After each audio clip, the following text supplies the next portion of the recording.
Hello and welcome to Cycling Insights, the podcast brought to you by L'Etape Australia by Tour de France. Matthew Keenan with you, freshly out of home quarantine, joined by Simon Gerrans, who's still in hotel quarantine, back from the Tour de France. Gerro, can you believe we're still in this situation?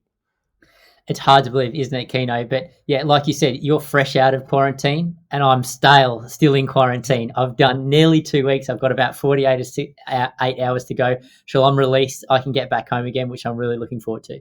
So in this podcast, we're going to take a look at the Olympics, which both you and I have had the opportunity to sit down in the perfect time zone and watch a lot of. We could talk about just about any other sport in the Olympics, but obviously we're going to focus on cycling. We're going to take a look at the Vuelta a Espana and your brilliant stage win there from 2009 and take a look at what to expect in 2021. And with our rapid fire questions, we're going to do a good call, bad call as we head into the transfer season. And I'm going to catch up as well with Amanda Spratt on the back of her Olympic campaign, the fact that she's coming home this off-season, unlike last off-season, and she'll be doing L'Etape in Kiama at the end of the year. And next year for Spratty, riding the Tour de France.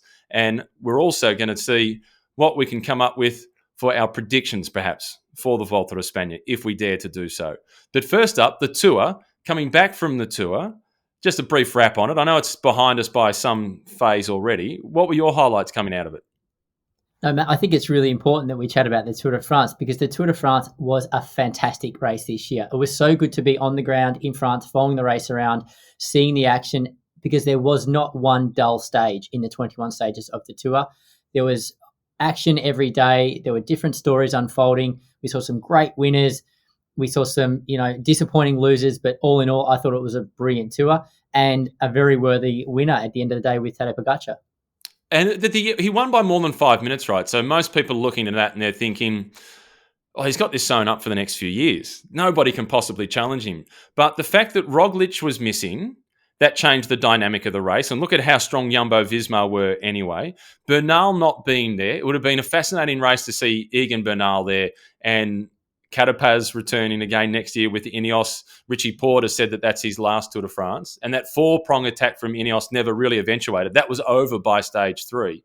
But the big thing that I took out of it with Jonas Vingegaard in second position is from the morning of the stage up Mont Ventoux, which was, what was that, stage 10 or stage 11? From that point through to the finish in Paris, Jonas Vingegaard was actually 12 seconds quicker than Pogačar. So they were much more evenly matched than a lot of people expected, including Jumbo-Visma. I'm sure that they had big expectations of the Dane, but they wouldn't have thought that he was going to finish in second place overall. No, for me, Jonas Vingegaard was the revelation of the most recent Tour de France. To see the way he raced, and he was so consistent over the course of 3 weeks. Let's not forget, he was third in the opening time trial, and then backed it up. I think again he was third in the final time trial, in his debut Tour de France, and you could see he didn't have a full team behind him. They were kind of just letting him do his race. They obviously went in thinking about Primož Roglic at the start of the Tour. Vingegaard was just there floating in the wings. As soon as Roglic was out, Vingegaard sort of kept plugging away. In the meantime, Jumbo-Visma constantly sending riders up the road, plucking away stage wins. They had an incredible Wout van Aert there, taking his chances. Vingegaard only ever looked like he had maybe one or two guys around him for the entire Tour de France. And he finished with a second place on the general classification. I thought it was a phenomenal result. And as you said, looking forward for the next couple of years, he's a similar age to Tadej Pogačar. He's a similar age to Egan Bernal. So we're going to have a great GC battle on our hands for years to come. What did you think about the sprint stages, Matt? Really disappointing. They were a major letdown for me. And it was a fairy tale story having Mark Cavendish win 4 stages and equal the record of Eddie Merckx. That was a fantastic story. But the absence of Caleb Ewan, it would have been a different race with Caleb Ewan in it. And Mark Cavendish had no control over that, but it would have been a different race.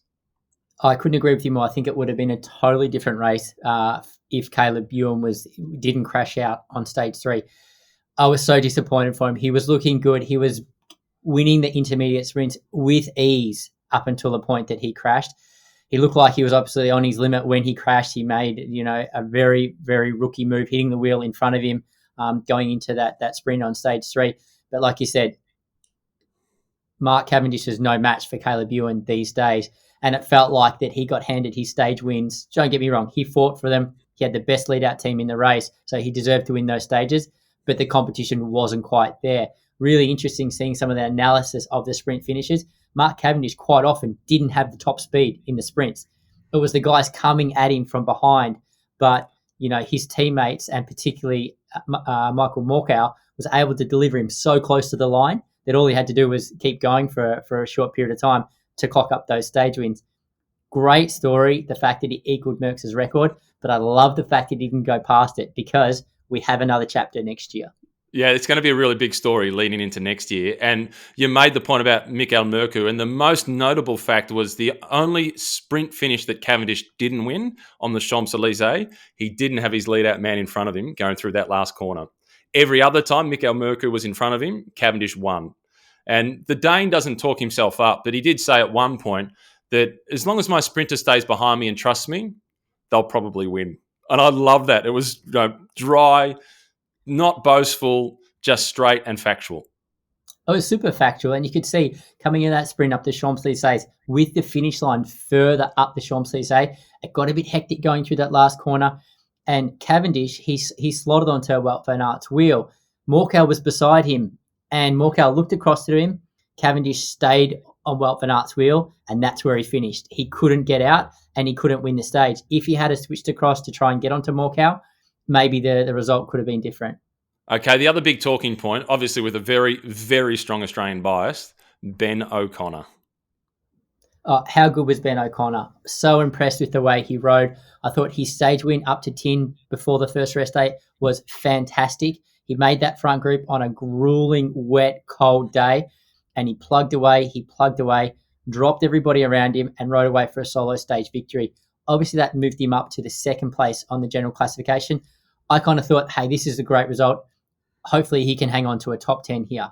But did he prove me wrong? Not only did he defend well, he then sort of went back past people again after losing a few places initially to hold on and finish where he did in the Tour. I thought was a phenomenal first attempt at the Tour de France. Yeah, and I thought the most telling part was the third week and his battle with Wilco Kelderman for fourth place, those two battling for third and fourth. Clearly the top three were stronger than Kelderman and O'Connor. And the fact that he was able to get the better of Wilco Kelderman, who's a proven quality over the 3 weeks. He's been third in the past in the Giro d'Italia just the year before. O'Connor at 25, it's the best debut ever by an Australian at the Tour de France to finish in fourth place. Cadel's first attempt, he was 8th. Phil Anderson, his first attempt, he was 10th. What are your expectations of Ben O'Connor from this point onwards? Well, one thing I'm going to say for sure, the other GC favourites aren't going to let him go up the road anymore because they're going to know it's going to be very difficult to get that time back again. But really, in reflection, it shouldn't come as that much of a surprise because Ben O'Connor's lined up in the Giro d'Italia a number of times, and he's always the strongest in the third week. That's where we've seen him win stages, and that's where he really comes to his own. So the fact that in the third week of this Tour de France, he was still there and mixing up with the very best guys in the race, we shouldn't be shocked by that at all. Yeah, I think the third week thing is the most significant for me, and the fact that he was able to go toe-to-toe with Kelderman in that third week, and it wasn't given any more free time. He lost time in the first stage. He lost time in the third stage. I think the first couple of days, because of crashes and injuries and so on, he conceded 2 and a bit minutes in those first couple of days. So it was a massive performance. And I'd predicted that he'd finish in 8th position overall before the Tour got started. And for him to finish in 4th, that was a super effort. I was absolutely wrapped for him. And I don't think we should put any pressure on him heading into next year and say, Ben O'Connor is Australia's next potential Tour de France winner. There is that hope, but there's a big gap from 4th to 1st. And let's give him the breathing space, the time to develop. And the good thing is that he's had that contract extension with AG2R, and they've got him for at least the next 3 years, so they won't rush because they've made a long-term investment. They have made a long-term investment. And I think you're right. We don't need to put any pressure on him because Vincent Lavenu will do plenty of that. If he thinks he's got a Tour de France winner within his team, he's going to throw plenty of support behind him. And I think, obviously, Vincent Lavenu believed in Ben O'Connor leading into the Tour. He's had some great results up until the Tour in this season. But probably his teammates around him probably thought, okay, he's still learning, this Aussie kid. It's his first go at the Tour de France. like we'll get him some bottles and we'll sort of look after him here and there. But again, they didn't throw all their weight behind him until the last week of the race when they thought he was in for a red hot chance of really finishing on the podium. So he will get significantly more support, I think, from the team moving forward next year. All right, one last question on the tour. A question without notice. If you could watch the highlights reel of one rider from the tour, who would it be? Oh, Wout van Aert, without a question. Yeah.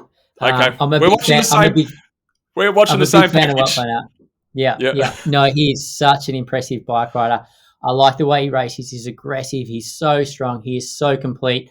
In my opinion, Wout van Aert is the best all-round bike rider in the world right now. I love the way he interviews. He's really frank. He's really honest. He's really humble. And he's just a great bike rider. Yeah, good. I don't think you're going to find anybody who's going to argue with you on that front. He's an absolute joy to watch race. So let's now take a look at the Olympic Games, where Wout van Aert, again, was a factor at the Olympics. But let's kick it off with the women and the story behind Annemiek van Vleuten. So you've got to go back to Rio in 2016. I'm sure plenty of you have seen the images of that horrific crash. She was in intensive care for a while. And when she was on the ground in Rio, for a moment there, I thought we were talking about a life and death situation. She was limp in the gutter and was relieved to see that she was actually okay and going to make it through. For her to be on the start line is a story in itself.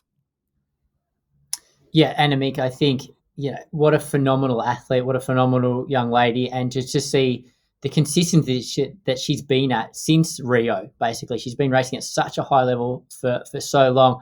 I was devastated for her when she thought she won the road race. The fact that she crossed the line and she's hugging the team assistant there at the end, and you could see that she honestly thought she won. Camera went away and went back to her, and someone obviously broke the news to her that Anna was still up the road, and she looked absolutely broken. She looked so distraught. So her Olympics from a massive low there. I know it's a silver medal and she should be pleased with a silver medal, but when she thought she won, I think she was crushed. To turn that around and win the time trial a few days later, I was so happy for her. Yeah, I was rapt that she managed to get that gold medal with the individual time trial. And the way she conducted herself on the podium with the silver medal in the road race really summarised the character that is Annemiek van Vleuten. But what went wrong with the Dutch? Because afterwards, Marianne Vos said she knew that there was another rider still up the road, but Annemiek van Vleuten said that she didn't. So where was the communication breakdown? How does that happen? Is that the classic scenario of a team of champions, not a champion team? When you have so many sort of big stars in a team like that, in a small team, that doesn't look like it gels very well together when they line up as a national team. They often win, but they often win purely because they're the strongest riders there. A situation like that where you're a small team, a bizarre scenario where a big break went up the road right from the start. They really needed to gel together, and that didn't look like they did on the day of the road race. And was that a scenario that was created by no race radios, or was that a scenario that was created by the fact that the teams are so small at the Olympics and it's almost impossible for anybody to control the race?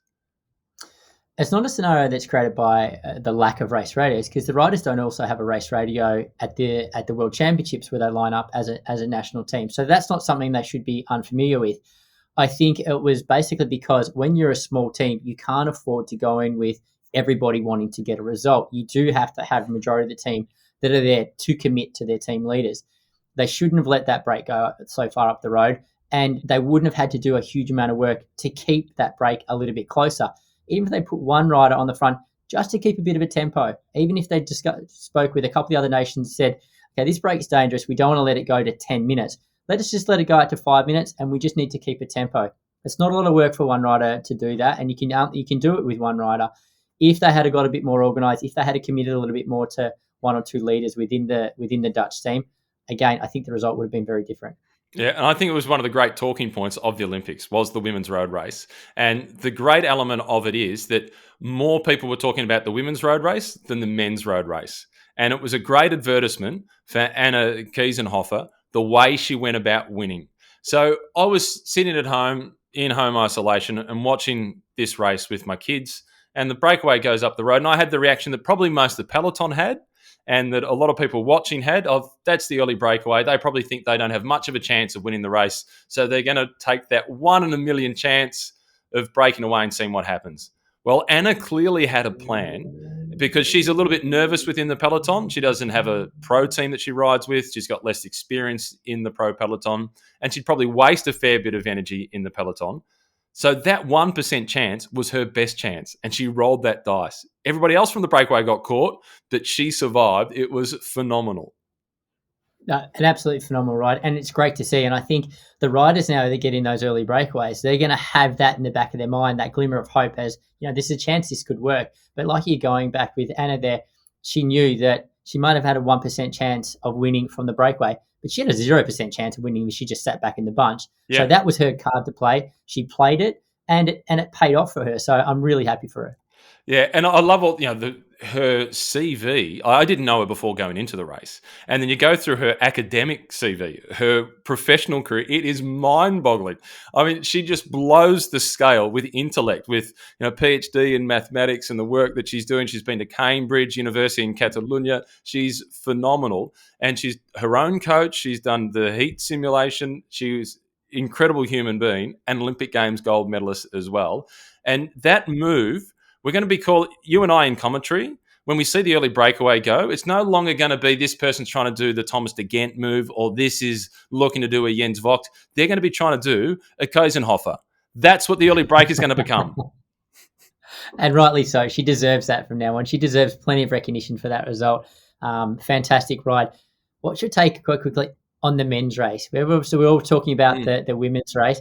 I didn't see the men's race live. I was actually coming into land in Brisbane when it was unfolding. So I didn't have a TV to watch. I was on WhatsApp and getting plenty of notifications about how it unfolded.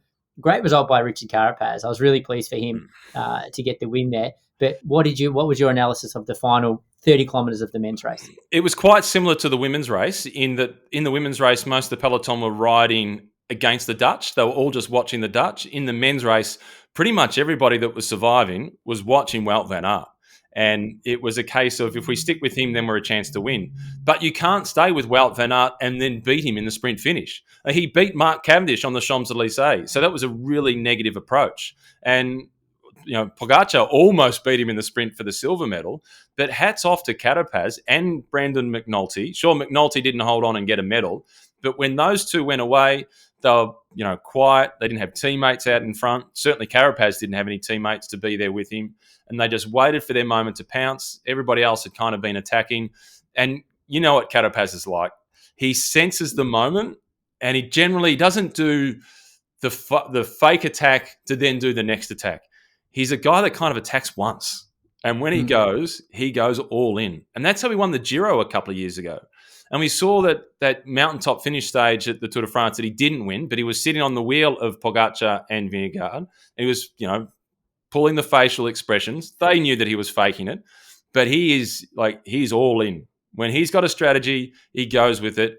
And as only the second person ever from Ecuador to win Olympic Games gold medal, the other one was a 20K walk back in 1996. What a story for Ecuador. Just sensational. I thought it was fantastic to see him win. Yeah, great. I think it was a great final to the race. And what I really liked about the final of the men's race, everybody there was practically one out. No one had any teammates left. It was literally man against man going for that gold medal. So they were attacking. It was nearly like a junior race again. Yeah. Everyone was just having a go, having an attack, see if it would stick. And, there were some great bike riders in there. But like you said, they all had an eye on Wout van Aert because none of them want to go to the finish with Wout van Aert.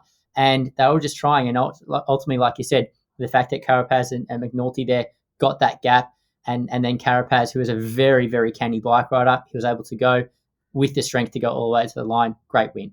Yeah, it was sensational. So from the road, let's go and take a look at the track and the Danish squad in the team's pursuit when they crashed and they ran up the backside of the Brits. I'm assuming you had a chance to watch that one. Mate, I had no idea teams pursuing was so dangerous. I think there was nearly a crash in every round, from the Aussies having an equipment failure to the Danes running up the back of the Brits to the Kiwis hitting the wheel in the race for bronze. But it was actually nearly bad reflection on the sport because they were all falling off the whole time. But yeah, coming down to it, the end result, obviously the Italians coming up trumps and Filippo Ganna really towing them around. Yeah, so Filippo Ganna won the team's pursuit, yeah? Is that what we're saying? He's in good company. You got to give a bit of credit to his teammates there. Yeah. But that was an exceptional ride, coming in at a kilometre to go. And again, this is an event that I was watching with my wife and my 2 kids, a 9-year-old and 11-year-old. And it's hard to explain to them which rider is which, because particularly in a team pursuit, they're all looking the same. They're all got their head down, and they're going super quick, and the camera's not on them for too long. And I'm just trying to identify Filippo Ganna. And I'm saying, watch the time split. The Italians are down. When that guy who's currently third, when he gets onto the front, the gap will close. They might not win, but they're going to come close when he gets onto the front. And then at a K to go, 4 laps remaining, he got onto the front, and they're almost a second behind. And then they're like, Dad, the Italians aren't going to win. I said, just give the top Ganna a go. And then the time gaps start coming down, and then my kids are on board with the Italians all of a sudden. It was fantastic. It was great to see. That was the best teams pursuit race I've ever seen. And the times are amazing. They're all world record sort of beating times to that point as well. So great result by the Italians, and really good to see the Aussies bounce back after, their disappointing qualifying to go ahead and still win a bronze medal. So I'm really pleased with the guys. Obviously, they've been committed for so long. They've put sort of road careers on hold. They put their lives on hold and really committed to that team's pursuit team. So really good to see them come away with the medal. How hard do you think that would have been emotionally for the team's pursuit squad after the crash for Porter in the qualifying, then trying to bounce back and do the qualifying time that meant that they couldn't race for gold? The best they could get was the bronze medal, to try and regroup and then get themselves in a position to win the bronze. I think they've done an outstanding job to regroup in the way they did, compartmentalize what happened, put that behind them, and then focus on what they still could achieve in the games. I thought that would be brilliant, because they were all so invested in that gold medal.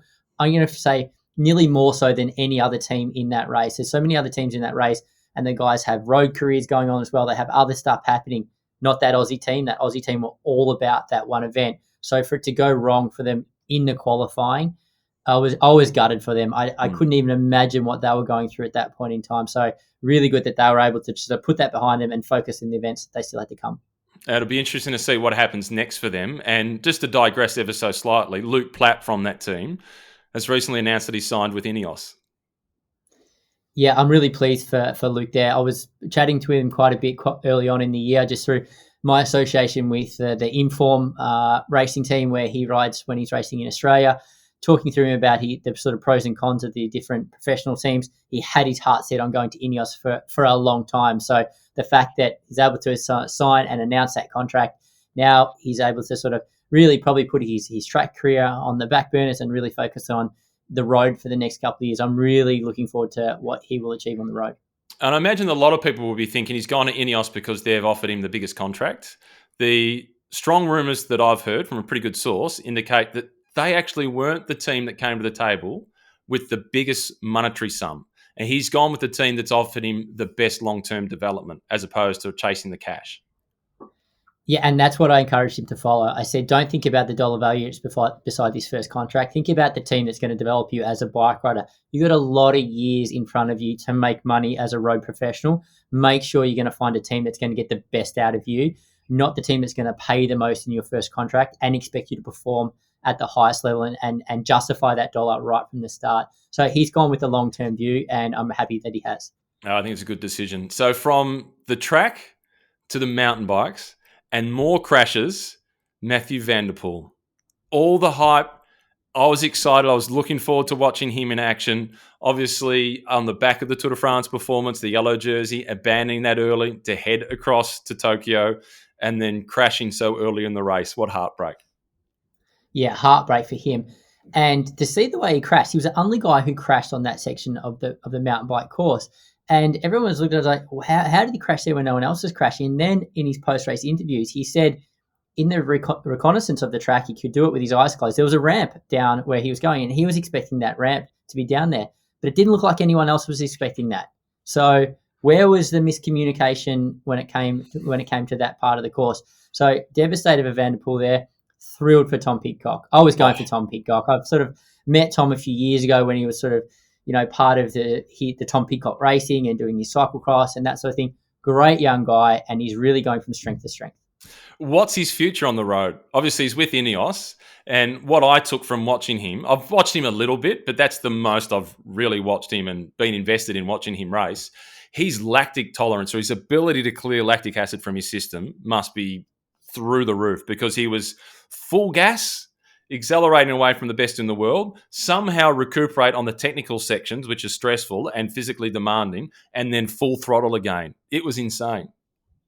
Yeah, he's such a great bike rider, and I really hope Ineos Grenadiers don't throw him directly into that Grand Tour bucket straight away, because I think he is a complete bike rider. He's the kind of guy that he'll win 1 week stage races, he can win classics, he can do so much. But I fear that if he just focuses purely on trying to win 3 week stage races from his age now, he's going to be very narrow with what he's able to achieve, and it'll probably really hamper his ability to race his mountain bike well, to race cyclocross as well too. So I really hope that he keeps trying to win across the board rather than just Grand Tours. Okay, having said that, can he win the Tour de France? Absolutely. He Okay. can totally win the Tour de France. Yeah. But I hope he doesn't try and win the Tour de France for another 4 or 5 years. Okay, well, I want him to go to the Tour de France, and I want to see him. I want to see Bernal. I want to see, Pogacar, Vingegaard. This generation coming through is so exciting. Yeah, it certainly is. I think, we're steering a little bit away from the mountain bikes now, but yeah, it just shows how complete he is as a bike rider. He hasn't had the same results at this stage on the road as obviously Van der Poel or Wout van Aert, but you can see that's the potential that he has. And those guys kind of win from start to the finish of the year. They win in all different terrains, and I think Pidcock can do the same. All right, across in the women's race in the mountain bikes, the Swiss domination, first, second, and third. Yolanda Neff was clearly the best right from the very start of the race. But in an event where so much can go wrong, to get first, second, and third says a lot about the depth of Swiss cycling. Yeah, and when you look at, they've had Nino Schurter there dominating the men's scene for so many years as well. I think culturally, mountain biking is so big in Switzerland. There's obviously, Switzerland is a country that's full of mountains, it's full of beautiful terrain, and you can see that mountain biking is really a part of the lifestyle there. So it's no surprise that it's a small country, but they would have a massive talent pool, and many of them will get to the top. I was heartbroken for Beck McConnell. She went in as one of the contenders. I thought she might be a chance for a medal. She's recently picked up a bronze medal at the World Championships. She's been really consistent, top 5 finishes at World Cup level, and just on the day of the Olympics, she just had a bad day, and she finished 28th out of 28. But what that told me is a lot about her strength of character to keep plugging on and to finish when she was having a bad day and get across that line. Well, it's so important to finish at the Olympic Games on that stage. You got the whole country there supporting you. Everyone was behind her on the day. So it would have been devastating for her to feel that way on the day and have a bad day at the Olympics, which would have been, a massive, massive goal for her. But, you have the support of a whole nation behind you on that day.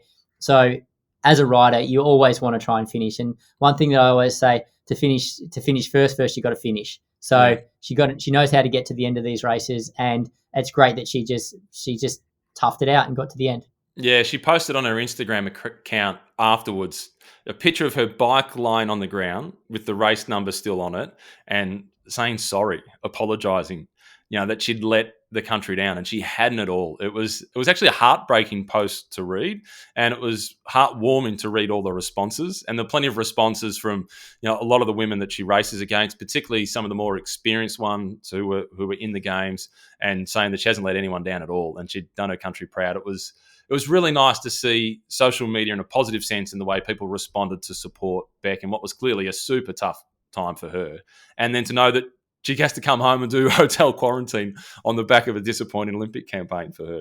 But, it was nice to see the positive response.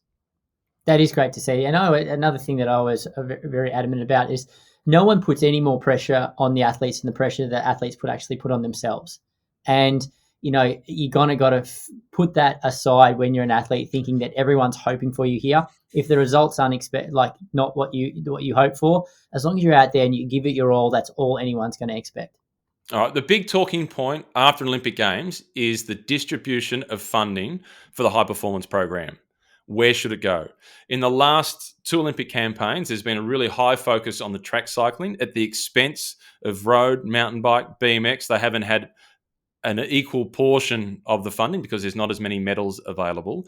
But have we got the KPIs wrong? Have we got the criteria wrong for how the funding should be apportioned? Well, again, it depends on what you're trying to achieve with the funding. Are you rationalizing where's the best chance for medals? If medals are the KPI, then you understand the funding is going towards the track because, like you said, more medals on offer in the track than any other discipline in cycling. If what you want to achieve out of the Olympic Games is inspire people and encourage people to take up sport and get active, and with the goal of one day being Olympians, it needs to be in sports which are more relatable, which the public are getting behind, which are going to inspire kids, to get off their couches and put the video games aside and go out there and participate in sport. So I think that needs to be taken into the equation as well. Oh, we're in vigorous agreement then. I'm with you on plan B as opposed to plan A. And I think it's about what's going to inspire kids to be more active, and not just kids to be more active, to potentially unearth the next generation of stars, but also to inspire those of us who are middle aged to continue to stay out there and be active. And I think it needs to look at where's the participation. There's high participation in mountain biking, so it should be getting more of a proportion of that funding to inspire more kids and more adults to be out there riding. Likewise with BMX.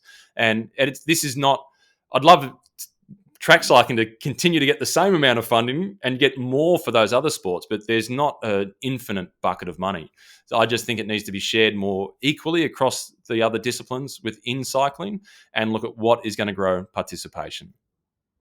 Well, and I think as well, Matt, if you grow participation at sort of grassroots level, as long as you're getting people involved in the sport, if it's BMX that draws them into the sport, they do that for a couple of years and then they discover track cycling or they discover mountain biking, great, because that is a segue into the sport. But I think the most important thing is that you encourage more people to participate in cycling, and automatically they'll get funneled into different sort of areas of the sport, whether it be road, track, mountain bike, or BMX.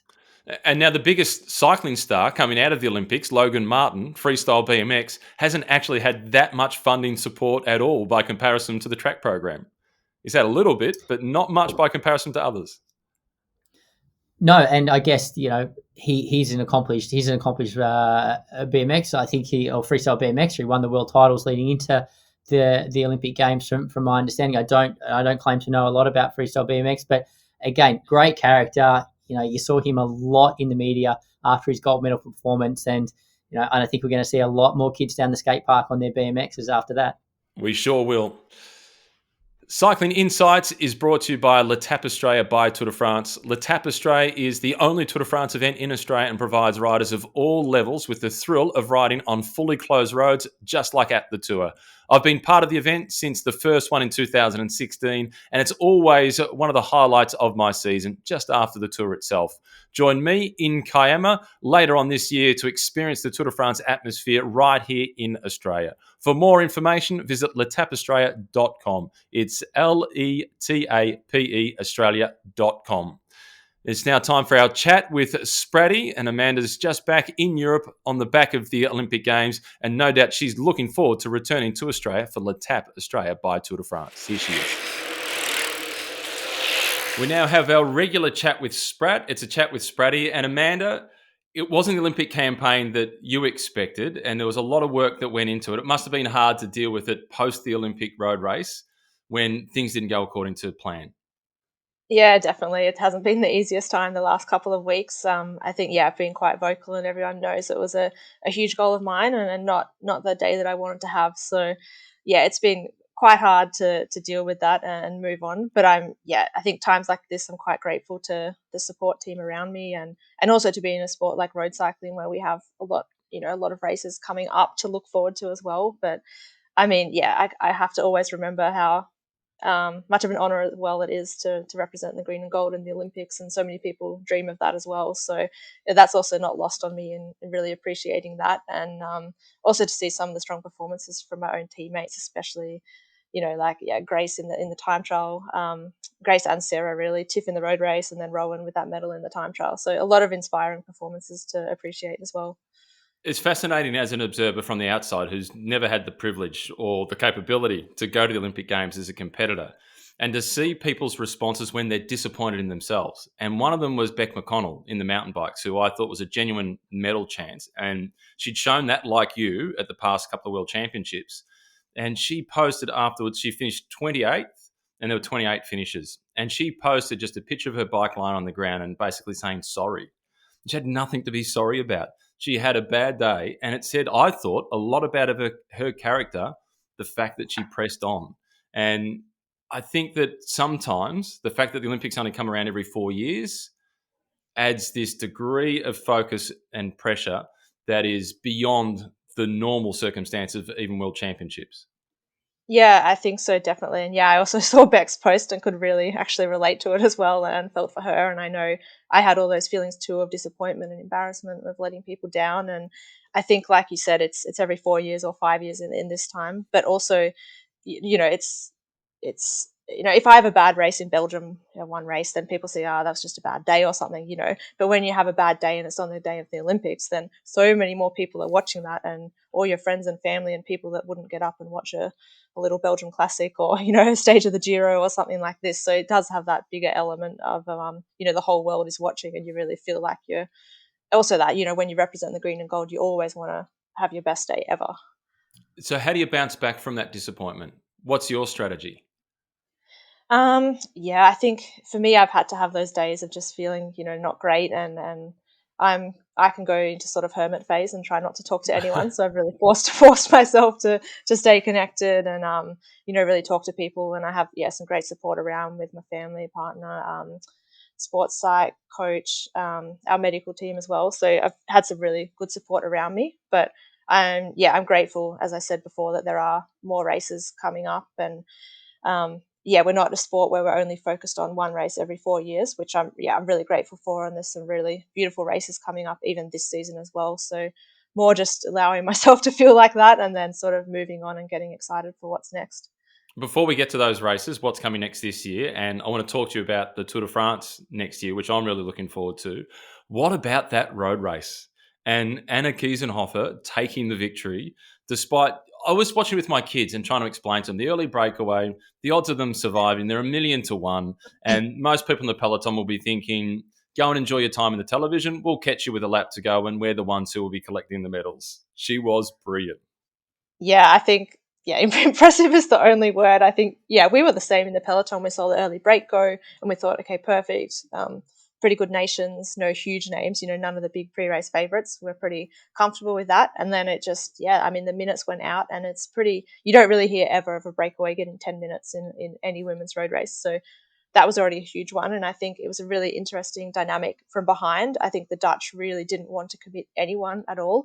And then you really saw that they didn't have any real pecking order. They would just get to the front on the climbs and go a bit hard and then go easy and hard, easy. So there was no real unified chase either. So that was an interesting dynamic to watch. And then, meanwhile, that front group just worked really, really well. And I remember, unfortunately, I didn't finish the race. I got pulled out, but I did get to see that final part, and everyone was just sort of a bit gobsmacked and thinking, wow, she's going to be Olympic champion. But I mean, it just goes to show, that it's possible. And hats off to her. I think she had an incredible ride. And I've watched back later and seen Annemiek full time trialing to catch her. And I think the gap really didn't change much for a long time. So I think that in itself shows how strong she is as a bike rider.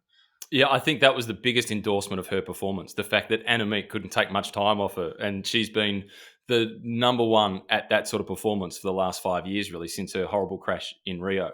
There was a lot of discussion on the back of it about race radios. No race radios makes the racing more entertaining. I actually don't think that it was down to no race radios. I think it's the lack of the size of the teams. The teams being really small means there's so little control. And the way you just summarised the Dutch team, there were 4 leaders, so there was nobody to do the work. I think it was the smaller teams that made the racing more entertaining. Yeah, I agree. And I don't, for me, I love no race radios. I think it just, it's real racing and you can just, race on instinct and, you're not having someone in your ear telling you how many kilometers you need to get that gap down. So I think definitely the smaller teams, only 5 nations had 4 riders, a couple had 3, and then everyone else had 2. So it was really like everyone was looking at those countries with 4. And then obviously the Dutch came in with such a huge target on their back. So I think that plays more of a factor into it. And I think that's something we're going to see with the gender equity coming in at Paris, is that we're going to see bigger sizes. I think the men and women's field will be the same size. So that should be interesting dynamic to watch at the next Olympics when we do have bigger team sizes. Yeah, and I think it's going to make the men's race more entertaining, them having slightly smaller team sizes again, because there's going to be less control within that race. And what was the most entertaining element of the men's race was the last lap when it was one-on-one. So it Yeah. was like a club race with the world's best bike riders. There was nobody to Yeah. do the job for a teammate. Yeah, exactly. You're trying to see what alliances may form or pro teams or anything like this. Yeah, And yeah. it was really cool. So when Annemiek thought she'd won and then she was told she didn't, what was your emotional reaction for somebody who you've been pretty close with for the past few years? Yeah, like when I saw her cross the line and salute, and I mean, I knew that she hadn't won, and I just felt for her, and I thought, yeah, she would. I would have really loved to see Annemiek win. I think, yeah, after what happened in Rio, and I think people knew there if she hadn't crashed that she would have been the Olympic champion, and she's obviously come into the Olympics with incredible form. So yeah, I mean, I really felt for her, and um, yeah, she would have been a really worthy Olympic champion, I think. And it's fascinating that the amount of people that didn't know that Anna Kiesenhofer was still away in that finale. I know, like Elisa Longo Borghini, she came the bronze medal. She knew that she was fighting. She wasn't fighting for the win. And I think Lizzie Deignan was interviewed after, and she thought she was fighting for the win and congratulated Annemiek on winning. So it was just, it seems like half the riders knew, half the riders didn't. And I think the best thing Annemiek did was come out and absolutely smash that time trial and become Olympic champion. And no one remembers that salute second anymore. Well, I remember the way she conducted herself on the podium with the silver medal after bouncing back from that disappointment, showing her class, and the way she held herself on that podium with the silver medal. And the gold medal at that point in the time trial was no guarantee. Yeah, exactly. And I think, probably just gave her that fire as well. Like you saw, she came out in the time trial and she was just on from the start. And I think she knew the form was good as well from that road race. I mean, she rode away. She was off the front for quite a while. Then she was back in the peloton and then working and then attacking. And so, I mean, she already showed incredible form. So I think anyway, she was definitely proud of her race. So, what do we take out from the other Aussies at the Olympic Games in the road race? I thought Tiff Cromwell did a fantastic job watching it from the outside as the team captain, and she rode really well herself. Great learning experience for Sarah Gigante, and a brilliant time trial from Grace Brown. Yeah, I think you've nailed it there. I think Tiff as well. She was our road captain. We called her the magnet. She was the one we always had to sort of ride around, especially for Sarah in her first, big one-day race like that. She kept us hydrated from the start. The amount of time she went back and forth to the car, because that was a really important aspect. So she did a lot of work there that people probably didn't see. And then, I mean, she raced really, really well. And it's just so nice to see her back in the sort of shape she was in quite some years ago. And just getting better and better. So I think she had a really fantastic race. Sarah as well. She had a job early to be there in the front, and she was there. And I mean, she was great to have in the team. She was so excitable, and just always reminding us of the experience of being an Olympian and being there. And I really liked that sort of youthful enthusiasm. And then Grace was incredible. I think everyone knew she was really targeting that time trial. And she just had a really incredible ride. I actually thought she was up for the bronze medal, but Marlon Russo from Switzerland had such an incredible second half that just pipped Grace. But I wasn't sure how Grace would feel about fourth, but I messaged her after and she said, no, I'm really, really happy with fourth, no regrets. So I executed, I performed, how I wanted to. So fourth, sometimes I say it's not ideal, but I know that she was really happy with her ride. Oh, she should be, and it was like a couple of seconds between her and the bronze medal. There wasn't much in it really, and I felt a little bit guilty in some respects. I was barracking for an Aussie to get the bronze medal because I was actually barracking for Annemiek van Vleuten to win that gold medal in the time trial. I think you're not the only one that was. I think, after, Yep. seeing what she did in the road race and in Rio as well, I think there are a lot of people hoping that she could take the gold.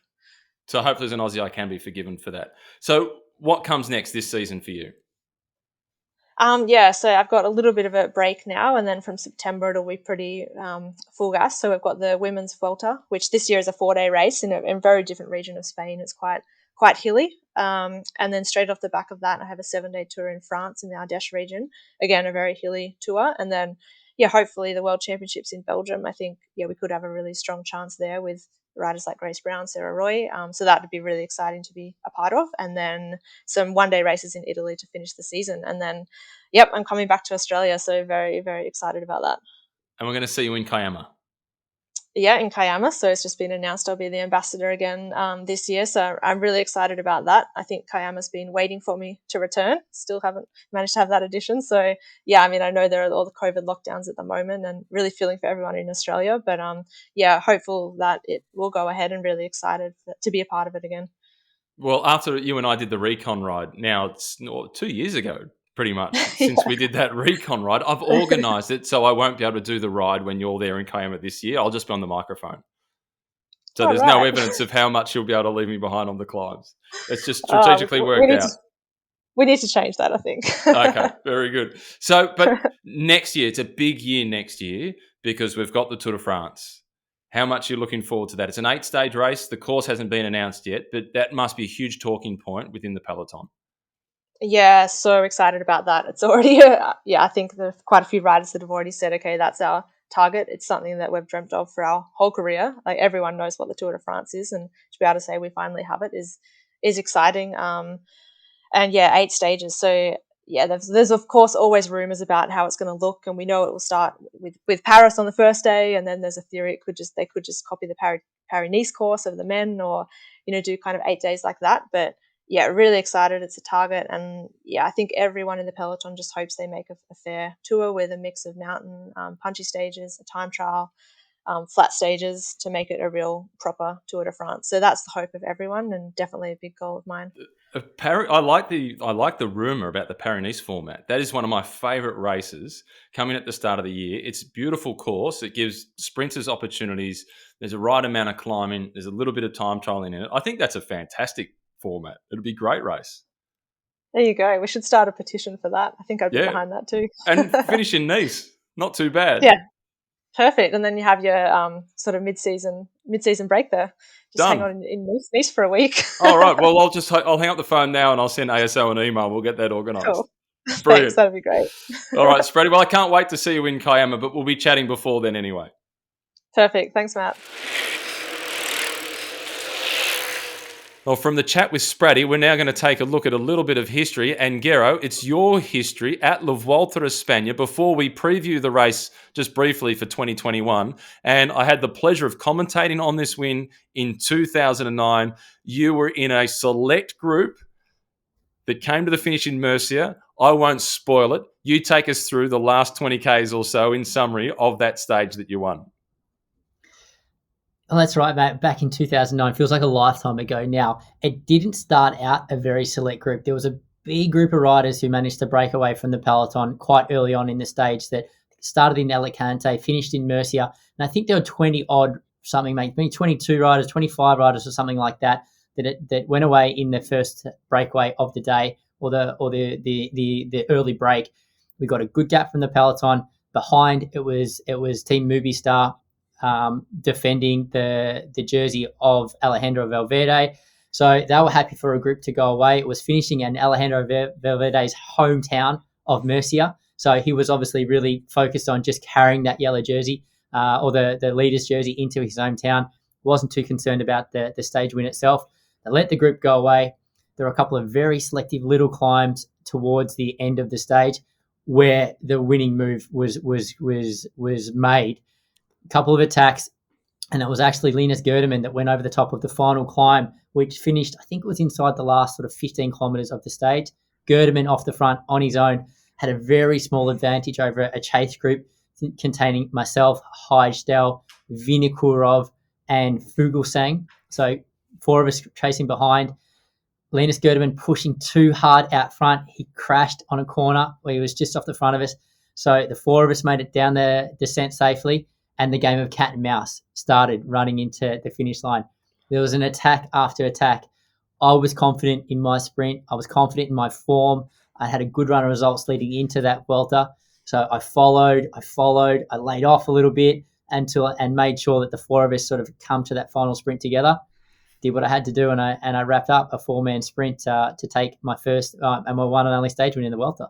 Oh, mate, it was an awesome win. Coming in there, so Vinokurov had just returned from a 2-year doping suspension, and that doping suspension was a result of the time trial in Albi at the Tour de France in 2007, where Cadel Evans then got elevated from second into first place. Hagedal went on a few years later to win the Giro d'Italia. Jakob Fuglsang went on to win the Criterium de Dauphiné, Liège-Bastogne-Liège, medal at the Olympic Games. It was a star-studded leading group, and you got the better of them.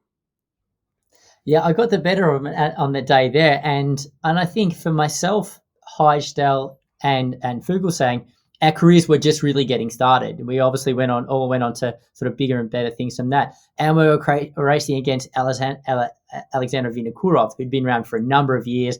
Obviously, got some really big results throughout his racing career. So it was a really interesting dynamic in the breakaway. But when it comes to the finish there, I knew exactly what I had to do to wrap them up in a sprint, and predominantly made sure it all stayed together for a sprint, and then held them all off in the end. How would you describe the atmosphere of the Vuelta by comparison to the Tour and the Giro? Completely different. It is very Spanish, you would say. Super relaxed, compared to the Vuelta, compared to the Giro and the Tour de France. So the Giro is obviously you're surrounded by super enthusiastic Italian fans the whole time. They all want a piece of you. There's a lot of yelling and heckling for your bidden and this and that and this. Then the difference is you get to the Tour de France and it's very well organized. Like the fans, they can't even get that close to you a lot of the time. You get to the Vuelta a España, the starts are late, the weather's good. You have kids running around in amongst the peloton, trying to get signatures 30 seconds before the stage even starts. It's just so chilled out in comparison. So they are three very different races. The best way that I've described the difference between the Vuelta and the other two Grand Tours is the late starts. And there was a while there, starting with the team time trial, that they had a few years in a row, they had the team time trial start at 10 p.m. And the last team down the ramp was almost midnight.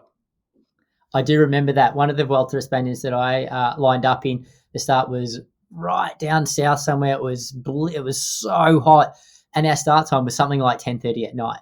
Yep. It was still, nearly 40 degrees Celsius. It was ridiculously hot, but yeah, very relaxed approach to the Vuelta, and it's actually a nice way from the Grand Tours to wind the season down as well, with some really hard racing and some exciting racing, but in a relaxed environment. Yeah, there was a couple of times I can recall getting to the hotel, checking in, and then going to the restaurant within the hotel at about 10 o'clock. And they said, we're not open yet. We weren't expecting you guys here till 11. Yeah, that's so typical in Spain. You couldn't get a meal in the restaurant at 10 p.m. Not because it was closed, because it hadn't opened yet. Yeah, again, stark contrast to France. You rolled into many restaurants in France at 8:30 at night, and they're like, kitchen's closed. Chef's gone home. And that they wouldn't have even opened in Spain by that point in time. Yeah, magnificent. So this year, 2021, Primož Roglič, he returns with an Olympic Games gold medal. We didn't talk about that earlier on in the time trial. Fantastic win. What resilience, Primož Roglič, aiming to win the race for the third time. He's got to start as the favourite. He does have to start as, the odds-on favourite, and I think he'd probably be the bookies' favourite. However, I'm going with Egan Bernal. I think Egan Bernal of the group of favourites, and there are so many. When you say alongside Roglic, there's Lopez, Valverde, Mas, Landa, Bardet, Carapaz, Pidcock is going to be there, Rigoberto Urán. There's so many good riders that want to achieve something at this upcoming Vuelta a España. But for me, Bernal's the guy. Yeah, I'm really looking forward to seeing how Ineos get themselves organised. They've got Pidcock on the long list to start. Carapaz, so they'll have two Olympic Games gold medalists if those two guys start. Pidcock from the mountain bikes, Carapaz from the road race, Egan Bernal, the winner of the Giro d'Italia. It is an absolutely stacked team. But then you've got Roglic coming back after the disappointment of the Tour, got the gold medal from the Olympics. And then Movistar, I'm assuming this will be Alejandro Valverde's last Vuelta. So he'll want to go out with a bang, winning a stage. But I think Lopez will probably be their best chance potentially to win it, because there's a short time trial at the start, then a 30-kilometre time trial at the end into Santiago de Compostela to finish the race. And I think Enric Mas, he might be a little bit fatigued after the back end of the Tour de France, where he put in a pretty good performance to finish sixth. And for Movistar, this is nearly as important as the Tour de France. I think it is as important for the team as the Tour de France, so sort of being the only Spanish World Tour squad. And you look at, I think they'll probably line up a very similar team to what they had at the Tour de France as well. So an experienced unit, they just struggle to deliver. They just struggle to deliver a winner. Sure, they get some great stage wins along the way. They often win the team's class. But when was the last time that Movistar actually won a Grand Tour? It was Richard Carapaz in the Giro d'Italia in 2019 when he wasn't meant to be the number one guy. They were meant to be working for Mikel Landa. And Mikel Landa's another one I'm looking forward to seeing what happens with him after, crashing out of the Giro pretty early, skipping the Tour, and the form that we've seen from Bahrain victorious throughout this season. I think Mikel Landa could be a really big threat. What I like about it is there isn't an absolute standout favourite. Bernal, Roglic, Landa. Bernal probably slightly the favourite, but I don't think he's a standout favourite. No, that's right. How about the Aussies? Who are we gonna enjoy watching in the Vuelta a España from an Australian perspective? Well, from a garage perspective, given that I've just finished 2 weeks of home isolation and spent a fair bit of time on Zwift, Jay Vine. I'm looking forward to seeing Jay Vine. He's on the long list to make his first appearance in a Grand Tour and see how he goes on the climbs. Yeah, with Alpes in Phoenix. So, it will be good to see how Jay Vine goes. And that's a great opportunity for him, coming into a team like Alpes in Phoenix where there's not a huge amount of depth. So he's going to get the opportunity to do a great program and line up in a Grand Tour. So I'm looking forward to seeing what Jay Vine can do. Hopefully, I'm looking forward to seeing how Caleb Ewan bounces back after his collarbone fracture and his early withdrawal in the Tour de France. Who else is there? What can Team Bike Exchange do? They have to win a stage. Michael Matthews is on the list. Damien Housen is there as well. So too Rob Stannard and Lucas Hamilton. Can he bounce back? He's on the long list at the moment. The Tour de France didn't go to plan for Lucas Hamilton, and it came to an abrupt end as well. So fingers crossed for Lucas that he can bounce back. And I think Lucas will have been inspired by the performance of Ben O'Connor at the Tour de France because those guys went head-to-head for a while in the National Road Series, and Lucas was always slightly ahead of where Ben was at that point, although Lucas had been racing from a much younger age than Ben O'Connor, so he had more development when they were riding in the National Road Series against each other. But Bike Exchange have not had a good season. They need a stage win. I think they desperately need a stage win, and I think they'll be putting a lot of pressure on their guys to not only try and win stages, but to be up there and deliver a result in the general classification, because they've gone through a pretty dry spell here. They signed some big names back to the team like Michael Matthews to deliver stage wins at the Tour de France. He wasn't at the level.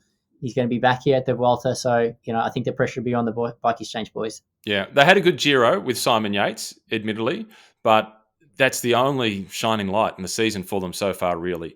We've also got across at DSM Michael Storer, and this will be his last Grand Tour with them before he moves on to FDJ, and Chris Hamilton, the Hurricane. I've got a soft spot for the Hurricane. I hope that he gets a bit of freedom and can go for a breakaway on a medium mountain stage and pick up a victory. Yeah, so plenty to look forward to from an Australian perspective at the Vuelta a España, that's for sure. And guys with different objectives. Obviously, you've got a couple of guys there that'll be going for the sprint stages, some breakaways, some opportunists, and some GC riders too. So there'll be Aussies up there every day for the 3 weeks around Spain, hopefully. And they have made a change to the points classification at the Vuelta a España. Previously, all the stages were equal in terms of points, whether you won a flat stage or a sprint stage. So quite often, it would be somebody finishing inside the top 5 in the general classification would win the points classification because of collecting plenty of points on the mountain stages.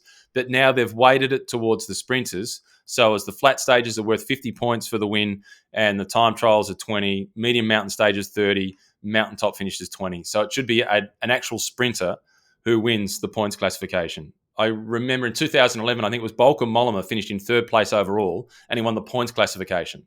Well, Mollema's great. I also remember Chris Froome. I also remember Chris Froome winning the points classification in the Vuelta a España as well, and in one of the editions that he actually won. Could Caleb Ewan win the points classification in this upcoming Vuelta a España? Yeah, I think he could. And I think that he'll go through to the finish of the Vuelta. There'll be no pulling out early because it's not like the Giro where he'll be saving himself for the Tour. I think perhaps the World Championships, they might be a little bit tough for him, the World Championships in Belgium. So I think that Caleb will try and make it to Madrid, and I think that he can target the points classification. I'd love to see him do it. Well, not to Madrid because it finished. Sorry, not Madrid. This year it doesn't. For the first time in correct. a number of years. But no, and I think it's actually really important for Caleb Ewan to get the 3 weeks in his legs and finish this Vuelta a España. He only did around 10 days of the Giro. He crashed out after 3 days of the Tour de France. So for his development as a rider and just to get stronger year on year, I think it's pretty important to complete a Grand Tour. So I really hope that he plans to do the entire 3 weeks. Yeah, no, I totally agree. And you're right. It finishes, we mentioned it before, it finishes with the time trial in Santiago de Compostela, which is a beautiful town, by the way. So that's the Volta a España. It'll be all stages live on SBS, and most of the stages, the broadcast will be starting pretty late, around about 11 o'clock, which fits with our discussion about the atmosphere or the culture of the Volta a España. So next up, good call, bad call. This is one that we've stolen the theme of this from Footy Classified a little bit, but this is on the transfer market. So Peter Sagan across to Total Energies. Good call, bad call. Bad call. Bad call for the career of Peter Sagan. Give me an example of one rider that's gone to that formation of that team, which is now called Total Energies, late in their career and performed. I can't. Nicky Terpstra went across. He went downhill. And I saw somebody on Twitter. I can't remember their name. I apologise if you're listening to this podcast, but they summed it up perfectly. Another example of Total Energies investing in the past. Yeah, and I sort of say it's pretty harsh, but I sort of say that's where all champions go to die when it comes to it, when it comes to their cycling careers, because they have a reputation of signing big names that are past their prime, and they go there and there's no resurgence. They basically fizzle out from that point in time. So I'm going to say Peter Sagan and his entourage to Team Total Energies, bad call. I can't wait to see what happens, but I agree, bad call. Sam Bennett returning to Bora Hansgrohe. Bad call. Ooh. I think it's great that Sam Bennett got out of that quick-step formation. It's obviously turned very toxic there with him and Patrick Lefebvre, but he couldn't wait to get out of that team a couple of years ago. He bought his way. He broke contract. He broke an agreement that he had to stay in that team, and I think it cost him a lot of money to leave. So I can't believe that they've taken him back, that they've put that behind him and gone, okay, we finished on really bad terms 2 years ago, forgotten about that, now you can come back, probably on a much bigger contract than what he was on when he left, and bring some guys with him. So he wasn't happy there a couple of years ago. I can't see how he's going to be happy there again now. Yeah, the big issue for me with Bennett at Bora is the quality of the lead-out train. So he's going to have with him Ryan Mullen, the Irishman, strong time trialist. He's going to have Shane Archbold, the flying mullet from New Zealand, who we love here in Australia, and also Danny Van Poppel. I think Van Poppel could prove to be the most important man if he can play the lead-out role that Mikael Merkur has played previously for Bennett at the Quick-Step team. Why do you think he's capable of doing that? We haven't seen Van Poppel do that. I don't. Ever. If he can. Yeah, I don't. That's why I'm worried. So yeah, okay. I think Archibald is Bennett's real key guy. They've worked together for a number of years, and I think Bennett has a lot of confidence in Archibald. Don't think he's at the same level as lead out as compared to Michael Morkow. But yeah, it's going to be a challenging time for that group because I'm anticipating they've gone there for a huge amount of money, and they'll be expected to deliver.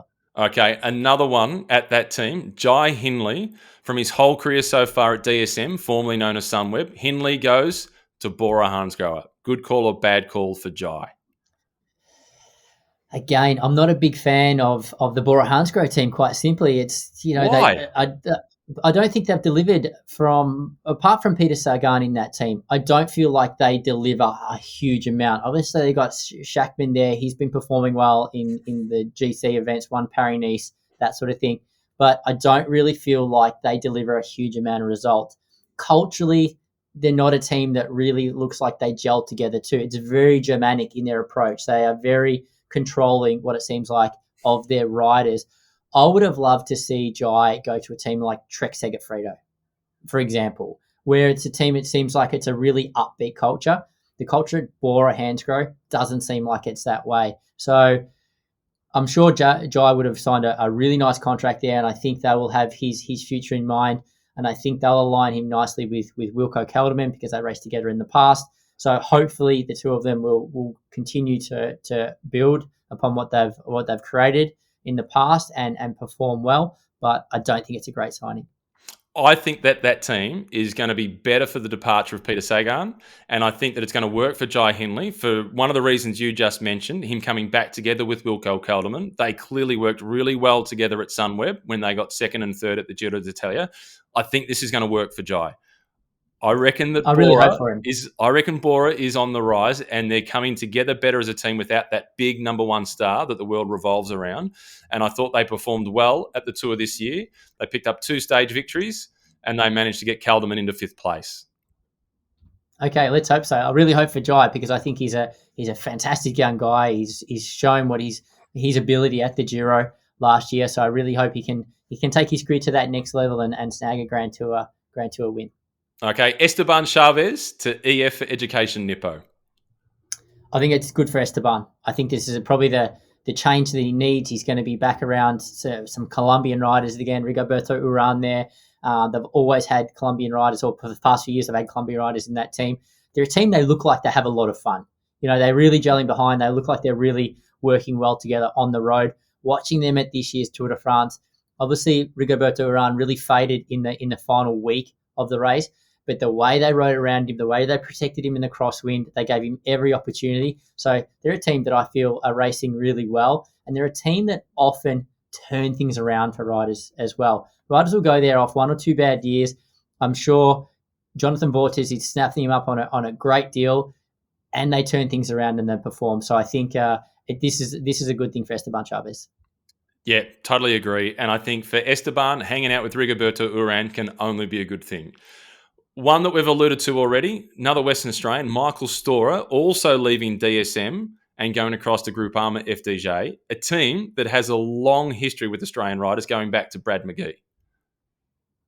Yeah, I think this could be a good move because he's going to partner up there with Miles Scottson as well. So there's another Aussie in the team because those French teams, they often can be a little bit hard to break into for a rider, particularly going there one out. Miles has done that really well, and hopefully he's really paved the way for Michael Storer coming in because Michael Storer, he's got some stuff. Like, he's a strong bike rider, not the most charismatic guy going around. He does it sometimes. It kind of feels like he's a little bit awkward within a team. He doesn't always sort of fit in too well, but he's a good bike rider, and I really hope that he kicks on at Groupama FDJ. So I'm going to say that's a good signing. Yeah, he's a super nice guy. He's a little shy is the way I would describe him, but he has got plenty of stuff. He is one of the quiet achievers so far in Australian cycling. I think he's ready to burst onto the scene. Fingers crossed. So the next 2 are contract extensions. Caleb Ewan, contract extension with Lotto Soudal through to the end of 2024. Good call, bad call? Great call. Really pleased for Caleb. Looks like he's found his niche in that team. They really respect him. They give him the support that he needs. I'd like to see them invest a little bit more in his lead-out train, so he's got more guys around him come to the finish. I think Caleb Ewan would have learnt a heck of a lot from the couch watching how Mark Cavendish survived the most recent Tour de France and the support that he received from his team, not only in the lead-outs, but also in the mountain stages. So I hope Caleb paid close attention to that and said, that's what I need to win more stages of the Tour de France and eventually a green jersey too. One more, Tadej Pogacar, UAE extension to 2027. So by that stage, he'll be 27 or 28, and he'll just be hitting the peak of his career. He'll be hitting his straps. Good call, bad call? Oh, great call. Great call. Great call for him. Great call for them. Balance. Great call for his manager, I think, and great call for their team. He obviously looks very happy in that organisation. He is delivering, and he looks like he's having a great time racing his bike. So he's obviously an environment that he's very pleased with, and it's only good for him that he's continued with that, and he has that long-term security. Yeah, I think it's fantastic. And what a smart signing by them. Lock him in long-term before inflation would put that contract through the roof. Yeah, but I think they've just extended his contract as well. I think he already was locked into a reasonably long contract, and he's just extended that significantly. So good for them. Yeah, he was already there to 2025 anyway. And they're just, let's seal this up. But it also tells us that the sponsor's there for a while. Which is fantastic for the sport. Yeah, that is a good one. Well, you haven't got much longer to go, I hope, with quarantine, and then back home to see the family finally after almost 8 weeks away from your wife and 4 kids. Nearly 9 weeks away. 9 weeks. In the end. So, yeah, it's a long time. It's too long, in all honesty, to be away from my family. But, yeah, so hanging out, it's only another day and a half here in hotel quarantine, and then I'll be on a plane back to Melbourne. Well done, Gero. Magnificent. Thanks for listening to Cycling Insights, L'Etape Australia by Tour de France podcast. Don't forget to subscribe to the show on Apple Podcasts, Spotify, or wherever you listen to us. Leave us a review and recommend us to your friends. It makes a big difference for the podcast. We'll see you on the road. Hopefully, we'll see you in Payama for L'Etape Australia by Tour de France.